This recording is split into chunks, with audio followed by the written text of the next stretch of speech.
आज हम देखते हैं 10th क्लास के सामाजिक विज्ञान के कुछ इम्पोर्टेंट क्वेश्चंस। तो देखो इनमें क्या है, निम्नलिखित में से किसको मिसाइल मैन के नाम से जाना जाता है। तो देखो इसमें डॉक्टर APJ अब्दुल कलाम को।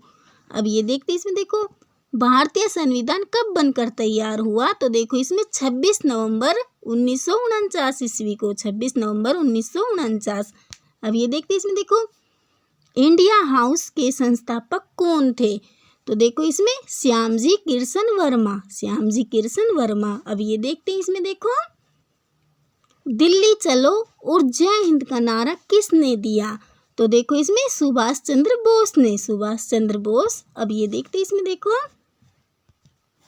जैन दर्शन में कितने तीर्थकर हुए हैं। तो देखो इसमें 24। अब ये देखते हैं इसमें देखो सरस्वती सिंधु सभ्यता के किस पूरा स्थल से फ्रांस की कार्यशाला के प्रमाण मिले हैं। तो देखो इसमें मानहेरू से। अब अगला देखते हैं इसमें देखो निम्नलिखित में से कौन सा एक उपाय मृदा अपरदन रोकने में सहायक नहीं है। तो देखो इसमें वनोन्मूलन, मतलब वनों को काटना। अब अगला देखते हैं इसमें देखो निम्न में से कौन सा एक पतन पश्चिम तट पर स्थित नहीं है। तो देखो इसमें तुतीकोरन। अब अगला देखते हैं इसमें देखो भारत की इलेक्ट्रॉनिक राजधानी किस शहर को कहा जाता है। तो देखो इसमें बेंगलुरु। अब ये देखते हैं इसमें देखो श्रीलंका की आबादी में सिन्हली समूह का प्रतिशत कितना है। तो देखो इसमें 74%।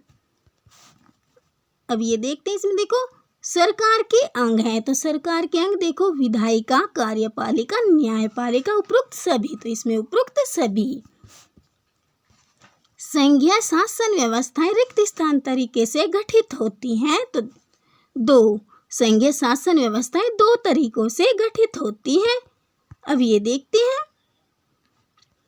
आंतरिक विविधता को ध्यान में रखकर संघ बनाने का उदाहरण है। तो देखो इसमें भारत।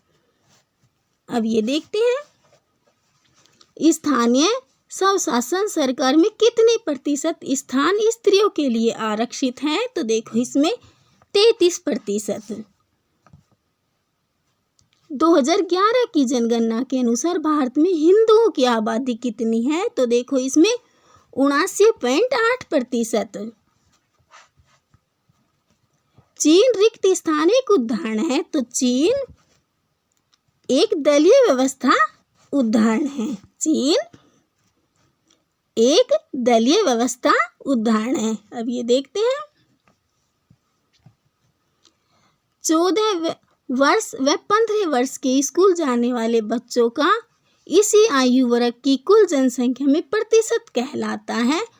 तो देखो इसमें निविल उपस्थिति अनुपात, निविल उपस्थिति अनुपात।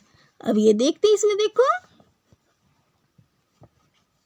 निम्न में से कौन संगठित क्षेत्र की गतिविधि नहीं है। तो देखो इसमें अपने खेत में सिंचाई करता एक किसान।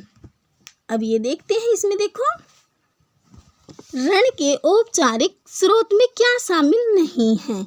तो देखो इसमें मालिक। अब ये देखते हैं इसमें देखो विश्व उपभोक्ता दिवस कब मनाया जाता है। तो कब मनाया जाता है, 15 मार्च, 15 मार्च। अब ये देखते हैं इसमें देखो जिगुरात क्या होते हैं। तो जिगुरात क्या होते हैं।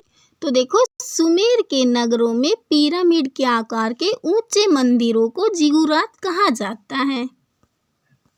अब ये देखते हैं इसमें देखो वैदिक दर्शन के 4 महत्वपूर्ण स्रोतों के नाम लिखें। तो देखो इसमें वेद, ब्राह्मण, आरण्यक, उपनिषद।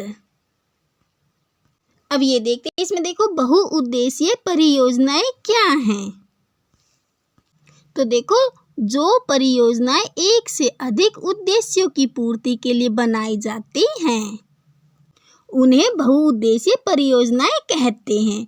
अब ये देखते हैं इसमें देखो वाणिज्यिक कृषि क्या है। तो वाणिज्यिक कृषि क्या है, अधिक पैदावार देने वाले बीज, रासायनिक उर्वरकों और कीटनाशकों के प्रयोग से व्यापारिक दृष्टि से की जाने वाली कृषि को वाणिज्यिक कृषि कहते हैं। अब अगला देखते हैं अब ये देखते हैं इसमें देखो क्या है, संगठित क्षेत्रक से क्या अभिप्राय है। तो देखो इसमें जिन कार्यस्थलों पर कार्य करने रोजगार वेतन नियमित व निश्चित होता है संगठित क्षेत्र कहलाता है।